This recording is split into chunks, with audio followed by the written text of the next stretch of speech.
Oh, hello. I didn't see you there. Hi, I'm Rob LaRue. I want to take just a few moments to explain to you about my background and my demographic information. Also, what I hope to gain out of this class. Third, I want to explain some of my favorite speakers and my influences in public speaking. And finally, I want to share with you a little bit of my legacy through a cultural artifact of my history. So first, I'd like to explain a little bit about my background. Like I said, my name is Rob LaRue. I'm 34 years old. I currently serve as the youth pastor in the Assembly in Brookhaven, Mississippi. I am married to a beautiful woman, Lydia. We have two boys, Trey and Isaiah. I absolutely love and adore them.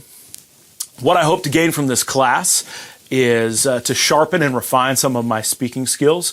As a youth pastor, I do public speaking every week. And so I want to be as good as I can possibly be the best public speaker that I can. I feel like our students and I feel like God deserves that of me.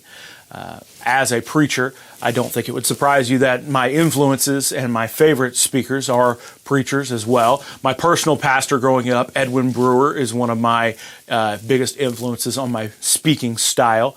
And also, I've tried to emulate the styles of T.D. Jakes and Stephen Furtick. I really enjoy how they can transition from loud and boisterous and effervescent and full of energy, and then bring it down and be somber and quiet. And their transitions are just so seamless. It just is something that I really admire. Finally, I want to take the time to talk about an important artifact of my own personal legacy.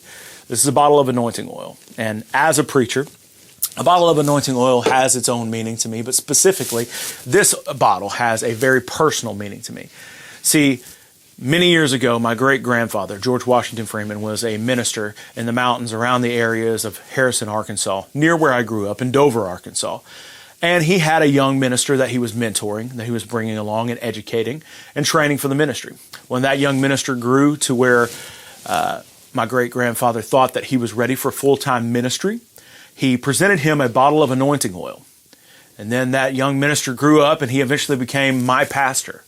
And so one day on a Sunday morning as a gift, my pastor is preaching this sermon, and then he takes that very bottle of anointing oil that my great-grandfather gave him and poured some of it out into my own personal bottle of anointing oil.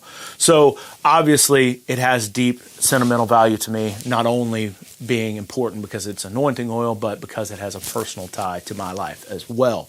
So I shared a little bit of my background, my goals, my influences as a public speaker, and I shared about my family's legacy. So hopefully that gives you a glimpse into my life, and thank you for your time.